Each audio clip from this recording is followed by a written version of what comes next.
que la candidature de Maître Ndoki pour être président MRC est un non-événement, c'est un fait divers. Maître Ndoki n'était pas politicien engagé, elle était entrepreneur politique. Pour s'installer, elle a fait des coups de charme. Aujourd'hui, elle est là. Ce qui peut être bien pour elle, il faut qu'elle quitte la politique définitivement.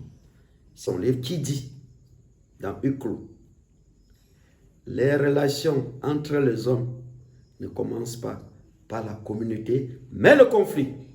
En ce temps-là, Maurice Kamto parlait de faire la politique autrement. En fait, Maître Ndoki, depuis ce soir, depuis qu'il a fait l'acte, la maladie qui va l'attraper, c'est le stress. Bonjour, bonsoir. Nous sommes lundi le 6 juin 2022. Il est presque 22h à ma montre. J'avais rendez-vous avec mon équipe de production pour commencer à analyser les problèmes posés par le Maurice Kamto, le président du MRC, dans sa dernière sortie à Vox Africa. Mais seulement au moment de commencer le tournage, c'est alors que l'équipe me fait savoir qu'il y a un événement plus important. Que Maître Ndoki était descendu à l'arène hier soir, dimanche, l'arène de Rodrigue Tongué, Canal 2, pour dire aux gens qu'elle se porte candidat contre son président Maurice Kamto. Le professeur Maurice Kamto est aujourd'hui arrivé au terme de son deuxième mandat et il a annoncé qu'il allait, l'année prochaine, en 2023, organiser la convention pour renouveler les organes du parti à la tête de celui-ci. Il s'est dit qu'elle est arrivée juste ce jour-là. Elle n'a pas eu le temps d'aller voir ni son père, ni ses enfants, encore moins d'aller rendre visite à ses amis politiques en prison, encore moins de faire le tour de table avec ses camarades pour voir l'opportunité de se porter candidat. Elle va bien, elle est rentrée à la maison. Et son père, il va bien? Vous l'avez déjà rendu visite depuis que vous êtes là, au Cameroun.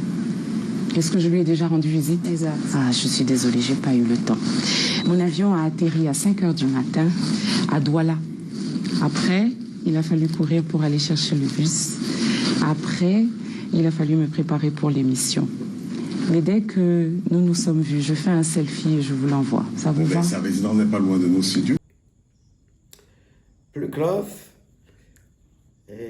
pendant l'émission, Rodrigue Tongué lui aurait posé la question de savoir si, quand il a lu les textes et il voit que Maurice Kamto n'a pas encore fini son mandat, c'est alors qu'elle découvre qu'effectivement, il y a eu modification.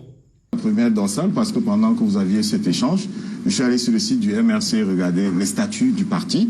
Alors, j'ai noté que l'article 28 dit le président, le vice-président, le secrétaire général, le trésorier national sont élus de chaque convention pour un mandat de 5 ans renouvelable 2 fois. C'est-à-dire, le président national du MRC, ses vice-présidents, le secrétaire général et le trésorier sont élus pour 3 mandats. Ils peuvent concourir à 3 mandats successifs. À ma connaissance, lors de la convention de 2018, nous avons modifié... Vous avez modifié ces dispositions. À ma connaissance, maintenant, vous semez le doute dans mon esprit. Oui. Je déteste ça, c'est le texte que j'ai retrouvé en ligne sans avoir sur le le texte, site. là, c'est l'avocat. Et en tout état de cause, ça ne change rien à ce que j'ai vous serez candidat dans tous les cas. Je ne crois pas que ça change grand-chose. Non, allez-y sereinement. Je ne crois pas que ça change grand-chose à l'action du professeur Kamto aujourd'hui, donc... Et il y a nous cette en autre reparlerons question. Voilà, il y a cette autre question qui m'est venue d'un téléspectateur, là je l'avoue. Monsieur Kamto a été élu une seule fois président du MRC. C'est vrai? Pas au cours d'une convention. Oui, parce que, oui, bien sûr que c'est vrai. Dans ce cas, même s'il était réélu, il pouvait être réélu qu'une seule fois. Il lui reste un deuxième mandat. Vous lui poserez la question. Ce que nous avons mis en place, c'est la limitation des mandats, pas la limitation des élections. Mais vous lui poserez la question. Ah, d'accord. Le premier mandat, 2013 à 2000. Mais nous pensons que c'est un fait divers. Nous allons le démontrer. C'est un non-événement. Et pour le démontrer, nous allons regarder sous 4 angles. La cause, la finalité, les moyens mis en jeu, les conséquences, et peut-être qu'en conclut, nous pourrons répondre à la question à savoir pour qui sont les glaces, une façon très littéraire de dire après lui, qui a sur la liste. Alors, les causes. Alors, Maître Doki, comme vous voyez, avant d'arriver au MRC, elle était dans le parti de Kawalai. Et vous savez qu'en termes de politique engagée, Kawalai est à l'extrême droite, à l'extrême gauche, je vais dire. Vous savez qu'elle n'a jamais accepté aller aux élections tant qu'il n'y a pas, qu'il y a encore la guerre au Nozo. C'est peut-être sans doute sur cette façon très très radicale de voir des choses que Maître Doki ne s'est pas entendu. Elle a pris, c'est ça, elle a atterri au MRC. En ce temps-là, Maurice Kamto parlait de faire la politique autrement. Voilà. Bon, naturellement, elle s'est inscrite à Vorissante. Vorissante, c'est une zone très très politisée. RTPC fortement installé, le EDF fortement installé, l'UDC fortement installé. Et c'était difficile que le MRC s'installe. Elle va commencer très rapidement à monter un concert au plateau Jos et elle va être en face à Mme Alice Doalbel, honorable députée de la zone, qui la marque de près.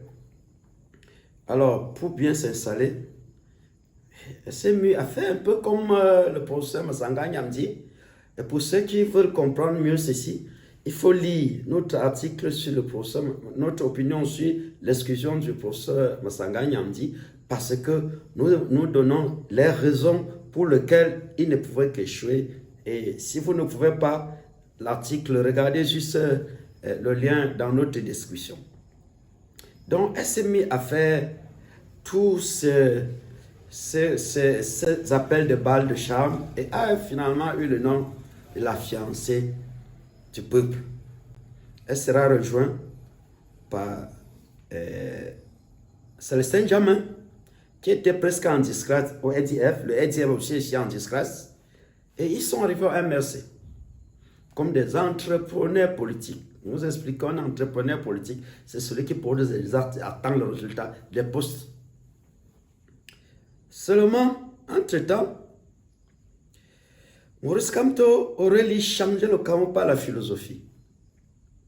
Et là-dedans, nous lui disons que son livre intitulé « Lui, Jean de la pensée » est beaucoup fait pour apprendre les enfants à écrire les thèses, les mémoires de master ou des thèses, pas pour faire la politique. Je pense que naturellement, il ira aux élections et il comprendra que quelque chose lui échappe.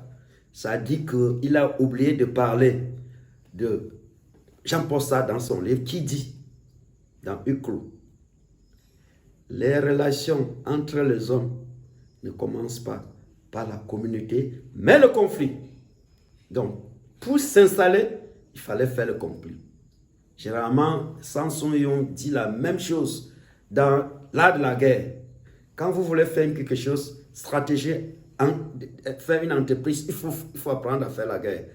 Et c'est ça qui fait que Maurice Kamto a révisé.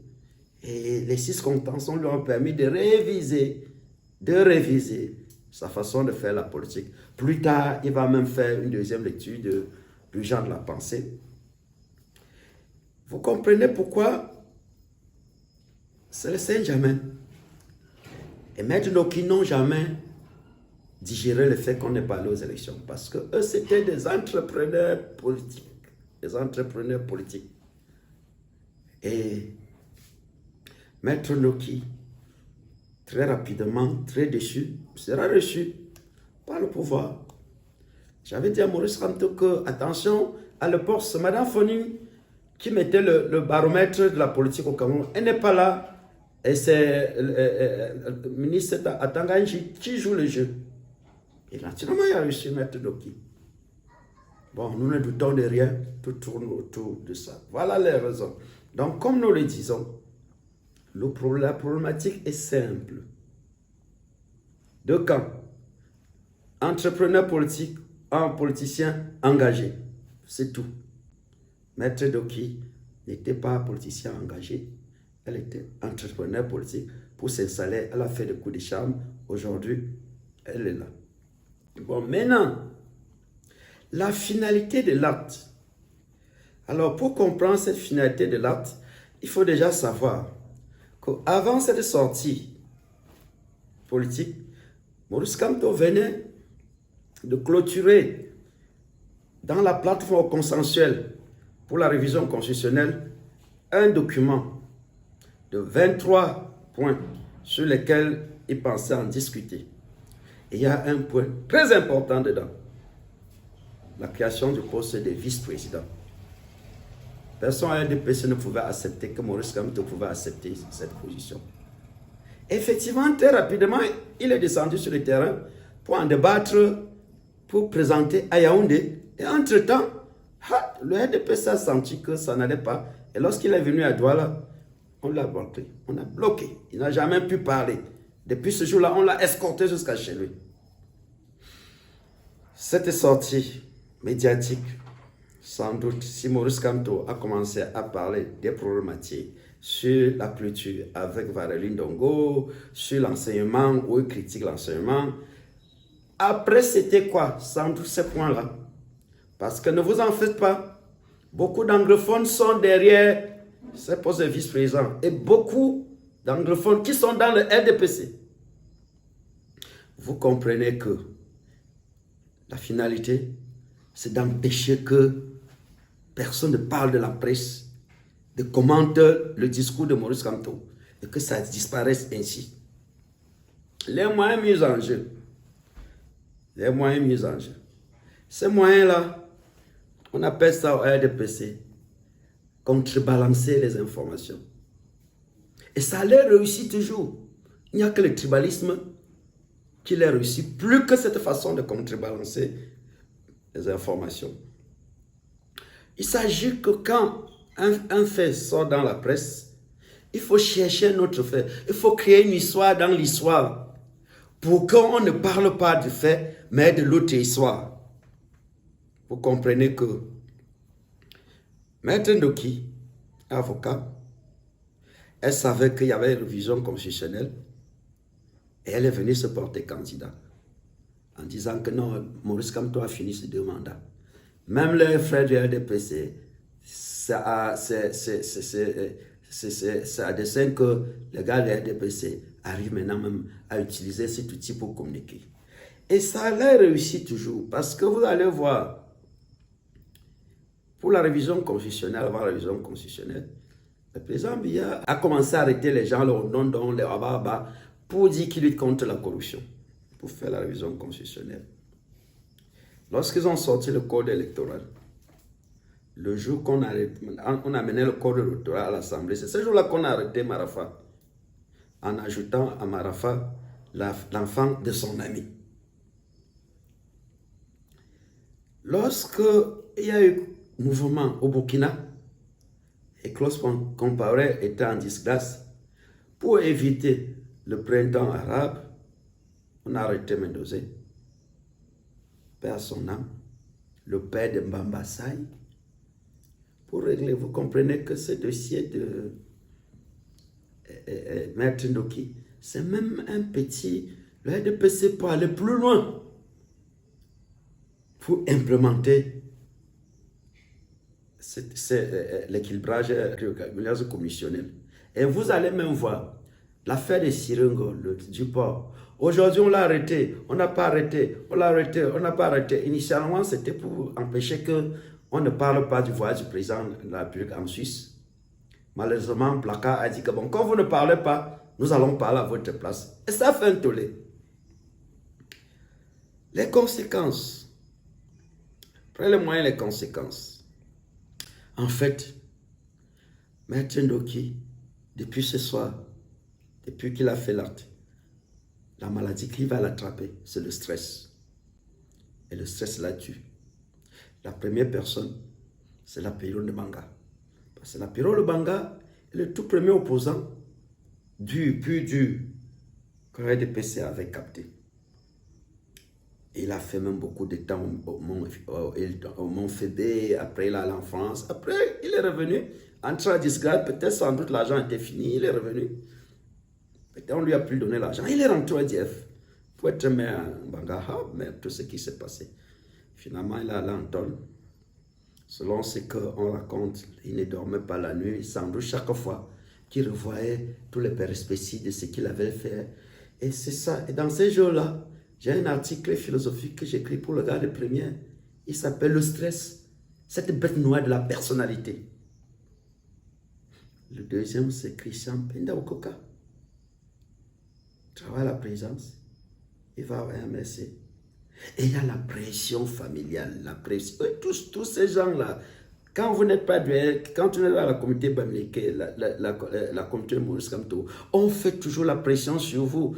Yas qui est en prison vous a dit comment c'est Marlise Bell qui était chargée de lui faire cette pression. On fait la pression, et bam! La collecte des fonds lui est confiée. Et ça a réussi. Parce que le MSC devait collecter, les gens qui commentaient à voyager 1 milliard. Si la MSC avait réussi, il pouvait collecter 1 milliard presque tous les 6 mois. Le pauvre Christian décide alors de rentrer à la case de départ. Mais en cours de route, pas d'argument pour démontrer à la communauté, à tout le monde, aux intellectuels, ce qu'il a. Et là où il tombe vraiment en disgrâce, c'est le jour qui dit, vous croyez à ce rapport? Mais nous avons dit, mais un scientifique, Maurice Kamto pouvait dire qu'on croit, on dit qu'il est passé par un bac. Un scientifique est cartésien, non? Les arguments, on ne croit pas, on pense. Et vous donnez les arguments. Parce que ne pensez pas que finalement le dossier s'est soldé simplement. C'est le Christian Penokoka, père son âme, qui a commencé à lancer ça. Et quand vous faites ça, quand il fait ça, vous rentrez. La nuit, c'est le stress. On peut aller loin, tout à Madame Fournier. Nous avons connu un certain Simon qui était son 6e adjoint, qui était presque sa main droite à la mairie, parce que quand Madame Fournier a fait l'accident, il paraît que c'est la signature, on a donné la signature à Maître Simon le 6e. Mais seulement le jour que les gens veulent en découdre avec Madame Fournier. Simon associé. On l'a motivé, moi, juste ce jour où il décide de porter cancer contre Madame Fournier. À l'époque, on accusait Madame Fournier que ses frères ne le votaient pas. Mais ce jour-là, Madame Fournier a gagné les élections. Dans la salle, on a toujours dit qu'elle n'a jamais gagné. Il avait gagné. Au comité central, tout ce qu'on avait écrit pour justifier n'était pas suffisant pour qu'on l'enlève. On a fait des conciliabules. Finalement, parmi l'équipe, on a divisé la gestion de la mairie. On a donné l'autre équipe. C'est l'honorable Simon qui s'est retrouvé derrière. Ce jour-là, ne pensez pas qu'il y a la magie, la maladie, le stress. Le stress. Donc, la fiancée du peuple, je n'aimerais pas être à sa place. Seulement, ce qui peut être bien pour elle, il faut qu'elle quitte la politique définitivement. S'il a eu un peu, si l'entreprise a donné l'argent, il faut qu'elle quitte l'entreprise. Parce que si elle continue là, il faut qu'elle s'apprête à faire le stress. Pour terminer, pour qui sont le glace, il y a une autre personne dans ce filet-là qui s'appelle Célestin Munga, qui aussi a été très très fort dans les années 90. Mais à un certain moment, Madame Fournier a commencé à faire le tour. Après on dit que Célestin Munga dit non, je ne peux pas entrer au gouvernement, je ne peux pas travailler avec ces gens-là. Sans doute, elle a fait un peu comme Maître Doki, n'est pas entrée dans le gouvernement, mais ne plus parler de la politique. On a chaque fois maintenant appelé Célestin Munga sur des questions ici. Il va vous sortir des touris plus que Mathias Erigo. Mais un jour, on me dit qu'il nous dit qu'il a la batte. Il continue à la battre, Et ne pensez pas, le jour qu'il quitte la base, il a salué le président Biya. Bon, naturellement, quand il parle, Maurice Kamto, il dit, oh, celui-là que quand on disait, il n'était pas là. Pourtant, eux et Maurice Kamto étaient ensemble dans l'Union pour le changement, même si Maurice Kamto était plus modéré. Et curieusement, quand il dit ça, il ajoute pour féliciter son ancien patron, Fuma Akan, voilà, ancien directeur de la bisection directeur. Donc, c'est ça. Nous allons aller plus au fond, parce que cette activité-là s'appelle le marketing politique, que les Madame Foni ont installé et qui réussit beaucoup à RDPC, et que les forces de changement ne savent pas. Qu'en politique, on prend le temps pour draguer les militants. On n'insulte pas les militants, on les drague. Et Madame Foni était fort. Alors pour terminer, nous disons que la candidature de Maître Ndoki pour être président au MRC est un non-événement, c'est un fait divers. Et c'est parce que les gens vont commenter que ça va donner de l'ampleur pour que les RDPC utilisent. Il suffit que personne n'en parle et ça va finir, le dossier va finir de lui-même. Et il faut que les gens comprennent. Chaque fois, quand il y a un phénomène qui arrive dans la presse, posez-vous la question toujours de savoir qu'est-ce qui est derrière. Est-ce pour contrebalancer une information avant de réagir? Merci de nous avoir suivis. Laissez-nous des commentaires pour nous dire les débats que vous aimeriez qu'on en discute. Aimez la page. Il faut actionner sur la cloche pour être notifié des prochaines vidéos. Merci.